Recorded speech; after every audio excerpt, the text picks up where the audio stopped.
তো ফ্রেন্ডস দেখো, চলে গিয়েছিলাম আমার মামার বাড়ি গৃহপ্রবেশে। তো ওখানে ছাদে গিয়ে তো অনেকক্ষণ সময় কাটালাম। আমার মেয়ে তো নাচানাচি করছিল, আর এখানে একটু হরি নামও দিয়েছিল, সেই হরি নামটা হচ্ছিল। আর আমার মেয়ে দেখো এখানে সিঁড়িতে বসে আছে, আবার আমাকে বসতে বলছে। এখানে আমার মামি মামারা সব দাঁড়িয়ে আছে, যে যার কাজ করছে আর কি। ওই যে গামছা গায়ে দিয়ে আছে, ওটা আমার মামা, আর লাল শাড়ি পরা মামি। আর এখানে দেখো লেবু লঙ্কাও ঝুলিয়েছে আমার মামা এখানে। আর বজরংবলির এই যে মূর্তি বসিয়েছে বাড়ির সামনে। আর স্টলে ছিল ভেজ পকোড়া আর 3 রকমের কোল্ড ড্রিঙ্কস, ওই যে স্প্রাইট, তারপরে ফ্রুট, আর ছিল কোকা কোলা।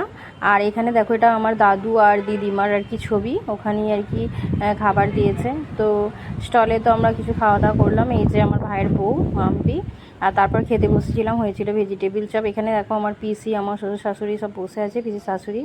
এদিকে কচুরি আছে, তার চানা পনির, পনির পোলাও, মানে সব কিছু হয়েছিল, চাটনি পাঁপড় বৃষ্টি। আর এখানে দেখো যাবার পালা, আমার বোন আর মা মিলে আমার বোনের মেয়েকে খাওয়াচ্ছে। আর আমরা বাড়ি চলে যাব বলে বেরিয়েছি আর কি। তো আজকের মতন টাটা।